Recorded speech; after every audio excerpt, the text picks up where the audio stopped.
నరులు భూమి మీద విస్తరింపనారంభించిన తరువాత కుమార్తెలు వారికి పుట్టినప్పుడు దేవుని కుమారులు నరుల కుమార్తెలు చక్కని వారిని చూచి వారందరిలో తమకు మనస్సు వచ్చిన స్త్రీలను వివాహము చేసుకొనిరి. అప్పుడు యెహోవా, నా ఆత్మ నరులతో ఎల్లప్పుడూ వాదించదు. వారు తమ అక్రమ విషయములో నరమాత్రులై ఉన్నారు.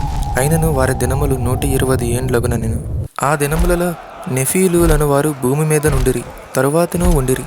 దేవుని కుమారులు నరుల కుమార్తెలతో పోయినప్పుడు వారికి పిల్లలను కనిరి. పూర్వకాలమందు పేరు పొందిన శూరులు వీరే. నరుల చెడుతనము భూమి మీద గొప్పదనియు, వారి హృదయము యొక్క తలంపులలోని ఊహ అంతయు ఎల్లప్పుడూ కేవలము చెడ్డదనియు యెహోవా చూచి తాను భూమి మీద నరులను చేసినందుకు యెహోవా సంతాపము నొంది తన హృదయములో నొచ్చుకొనెను. అప్పుడు యెహోవా, నేను సృజించిన నరులను, నరులతో కూడా జంతువులను, పురుగులను, ఆకాశ పక్షాదులను భూమి మీద ఉండకుండా తుడిచివేయుదును. ఏలయనగా నేను వారిని సృజించినందుకు సంతాపము నొందియున్నానెను.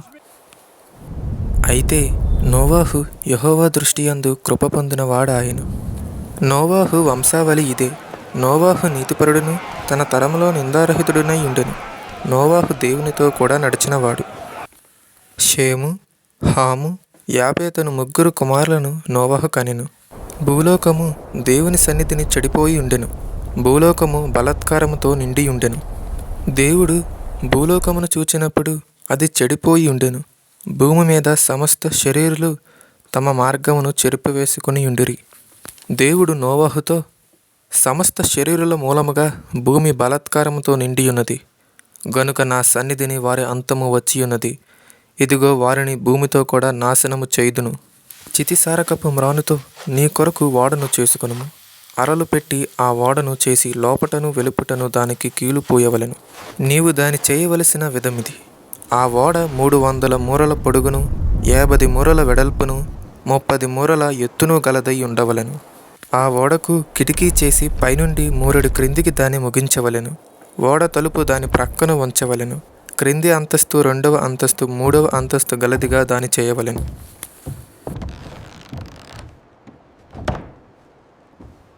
ఇదిగో, నేను జీవవాయువు గల సమస్త శరీరులను ఆకాశము క్రింద నుండకుండా నాశనము చేయుటకు భూమి మీదకు జలప్రవాహము రప్పించుచున్నాను. లోకమందున్న సమస్తమును చనిపోవును. అయితే నీతో నా నిబంధన స్థిరపరచుదును. నీవును నీతో కూడా నీ కుమారులను, నీ భార్యయు, నీ కోడండ్రును ఆ ఓడలో ప్రవేశింపవలెను. మరియు నీతో కూడా వాటిని బ్రతికించి ఉంచుకొనుటకు సమస్త జీవులలో అనగా సమస్త శరీరుల యొక్క ప్రతి జాతిలోనివి 2 చొప్పున నీవు ఓడలోనికి తేవలెను. వాటిలో మగదియు ఆడదియు నుండవలెను. నీవు వాటిని బ్రతికించి ఉంచుకొనుటకై వాటి వాటి జాతుల ప్రకారము పక్షులలోను, వాటి వాటి జాతుల ప్రకారము జంతువులలోను, వాటి వాటి జాతుల ప్రకారము నేలను ప్రాకు వాటన్నిటిలోనూ ప్రతి జాతిలో 2 చొప్పున నీ యొద్దకు అవి వచ్చును. మరియు తినుటకు నానా విధములైన ఆహార పదార్థములను కూర్చుకొని నీ దగ్గర ఉంచుకొనుము. అవి నీకును వాటికిని ఆహారమగునని చెప్పెను. నోవాహు అట్లు చేసెను. దేవుడు అతనికి ఆజ్ఞాపించిన ప్రకారము యావత్తును చేసెను. యెహోవా, ఈ తరము వారిలో నీవే నా ఎదుట నీతిమంతుడివై ఉండుట చూచితిని గనుక నీవును నీ ఇంటివారును ఓడలో ప్రవేశించుడి. పవిత్ర జంతువులలో ప్రతి జాతి పోతులు 7, పెంటులు 7, పవిత్రములు కాని జంతువులలో ప్రతి జాతి పోతును, పెంటియు 2, ఆకాశ పక్షులలో ప్రతి జాతి మగవి 7, ఆడవి 7. నీవు భూమి అంతటి మీద సంతతిని జీవముతో కాపాడునట్లు నీ యొద్ద ఉంచుకొనుము. ఎందుకనగా ఇంకను 7 దినములకు నేను 40 పగళ్ళును 40 రాత్రులను భూమి మీద వర్షము కురిపించి నేను చేసిన సమస్త జీవరాశులను భూమి మీద ఉండకుండా తుడిచివేయుదునని నోవాహుతో చెప్పెను. తనకు యెహోవా ఆజ్ఞాపించిన ప్రకారము నోవాహు యావత్తును చేసెను. ఆ జలప్రవాహము భూమి మీదకు వచ్చినప్పుడు నోవాహు 600 ఏండ్లవాడు. అప్పుడు నోవాహును అతనితో కూడా అతని కుమారులను, అతని భార్యయు, అతని కోడండ్రును ఆ ప్రవాహ జలములను తప్పించుకొనుటకై ఆ ఓడలో ప్రవేశించిరి. దేవుడు నోవాహునకు ఆజ్ఞాపించిన ప్రకారము పవిత్ర జంతువులలోను, అపవిత్ర జంతువులలోను, పక్షులలోను, నేలను ప్రాకు వాటన్నిటిలోనూ మగది ఆడుది జతజతలుగా ఓడలోనున్న నోవాహు వద్దకు చేరెను. 7 దినములైన తరువాత ఆ ప్రవాహ జలములు భూమి మీదకు వచ్చెను. నోవాహు వయసు యొక్క 600 సంవత్సరము 2వ నెల 17వ దినమున మహాగాధ జలములు ఓటలన్నీయు ఆ దినమందే విడబడెను. ఆకాశము తూములు విప్పబడెను. 40 పగళ్ళును 40 రాత్రులను ప్రచండ వర్షము భూమి మీద కురిసెను. ఆ దినమందే నోవాహు కుమారులకు షేమును, హామును, యాపేతును, నోవాహు భార్యయు వారితో కూడా అతని 3 కోడండ్రును ఆ ఓడలో ప్రవేశించిరి. వీరే కాదు, ఆయా జాతుల ప్రకారము ప్రతి మృగమును, ఆయా జాతుల ప్రకారము ప్రతి పశువును, ఆయా జాతుల ప్రకారము నేల మీద ప్రాకు ప్రతి పురుగును, ఆయా జాతుల ప్రకారము ప్రతి పక్షియు, నానా విధములైన రెక్కలు గల ప్రతి పెట్టయు ప్రవేశించినవన్నీయు దేవుడు అతనికి ఆజ్ఞాపించిన ప్రకారము సమస్త శరీరులలో మగదియు ఆడిదియు ప్రవేశించెను. అప్పుడు యెహోవా ఓడలో అతని మూసివేసెను. ఆ జలప్రవాహము 40 దినములు భూమి మీద నుండగా జలములు విస్తరించి ఓడను తేలిచేసినందున అది భూమి మీద నుండి పైకి లేచెను. జలములు భూమి మీద ప్రచండముగా ప్రబలి మిక్కిలి విస్తరించినప్పుడు ఓడ నీళ్ల మీద నడిచెను. ఆ ప్రచండ జలములు భూమి మీద అత్యధికముగా ప్రబలినందున ఆకాశమంతటి క్రిందనున్న గొప్ప పర్వతములన్నీ మునిగిపోయెను. 15 మూరల ఎత్తున నీళ్లు ప్రచండముగా ప్రబలెను గనుక పర్వతములను మునిగిపోయెను. అప్పుడు పక్షులేమి, పశువులేమి, మృగములేమి, భూమి మీద ప్రాకు పురుగులేమి, భూమి మీద సంచరించు సమస్త శరీరులేమి, సమస్త నరులేమి చచ్చిపోయిరి. పొడి నేల మీదనున్న వాటన్నిటిలోనూ నాసికారంధ్రములలో జీవాత్మ సంబంధమైన ఊపిరి గలవన్నీ చనిపోయెను. నరులతో కూడా పశువులను, పురుగులను, ఆకాశ పక్షులను, నేల మీదనున్న జీవరాశులన్నీ తుడిచివేయబడెను. అవి భూమి మీద నుండకుండా తుడిచివేయబడెను.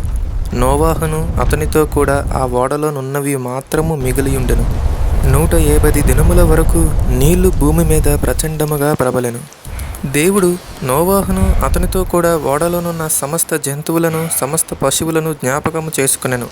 దేవుడు భూమి మీద వాయువు విసురునట్లు చేయుట వలన నీళ్లు తగ్గిపోయెను. అగాధ జలముల ఊటలను, ఆకాశపు తూములను మూయబడెను. ఆకాశము నుండి కురియుచున్న ప్రచండ వర్షము నిలిచిపోయెను. అప్పుడు నీళ్లు భూమి మీద నుండి క్రమక్రమముగా తీసిపోవచుండెను.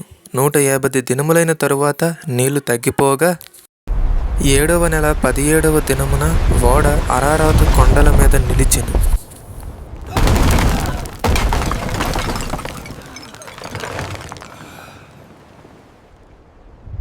నీళ్లు 10వ నెల వరకు క్రమక్రమముగా తగ్గుచూ వచ్చెను.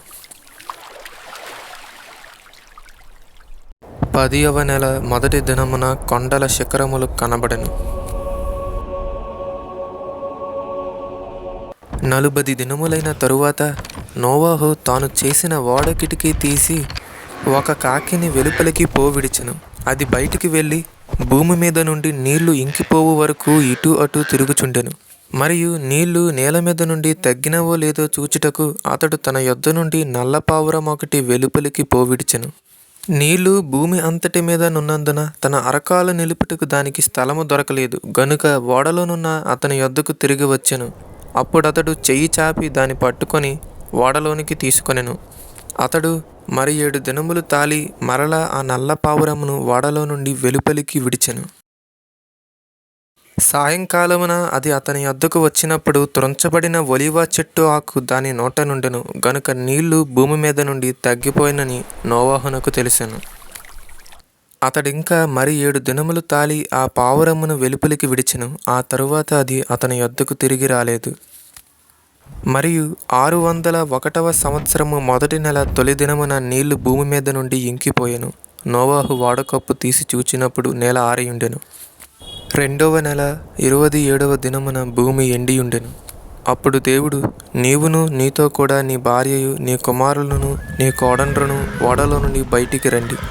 పక్షులు, పశువులు, భూమి మీద ప్రాకు ప్రతి జాతి పురుగులు మొదలైన సమస్త శరీరులలో నీతో కూడానున్న ప్రతి జంతువును వెంటబెట్టుకొని వెలుపలికి రావలెను.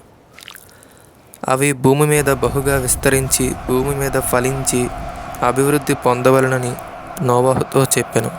కాబట్టి నోవాహును అతనితో కూడా అతని కుమారులను, అతని భార్యయు, అతని కోడండ్రును బయటికి వచ్చిరి. ప్రతి జంతువును, ప్రాకు ప్రతి పురుగును, ప్రతి పిట్టయు, భూమి మీద సంచరించినవన్నీ వాటి వాటి జాతుల చప్పున ఆ ఓడలో నుండి బయటికి వచ్చెను. అప్పుడు నోవాహు యెహోవాకు బలిపీఠము కట్టి పవిత్ర పశువులన్నిటిలోనూ పవిత్ర పక్షులన్నిటిలోనూ కొన్ని తీసుకొని ఆ పీఠము మీద దహన బలి అర్పించెను. అప్పుడు యెహోవా ఇంపైన సువాసన నాగ్రానించి ఇక మీదట నరులను బట్టి భూమిని మరలా శపించెను. ఎందుకనగా నరుల హృదయాలోచన వారి బాల్యము నుండి చెడ్డది. నేనిప్పుడు చేసిన ప్రకారముగా ఇకను సమస్త జీవులను సంహరింపను. భూమి నిలిచియున్నంత వరకు వేదకాలమును, కోతకాలమును, శీతోష్ణములను, వేసవి శీతకాలములను, రాత్రింబగళ్ళను ఉండక మానవని తన హృదయములో అనుకొనెను.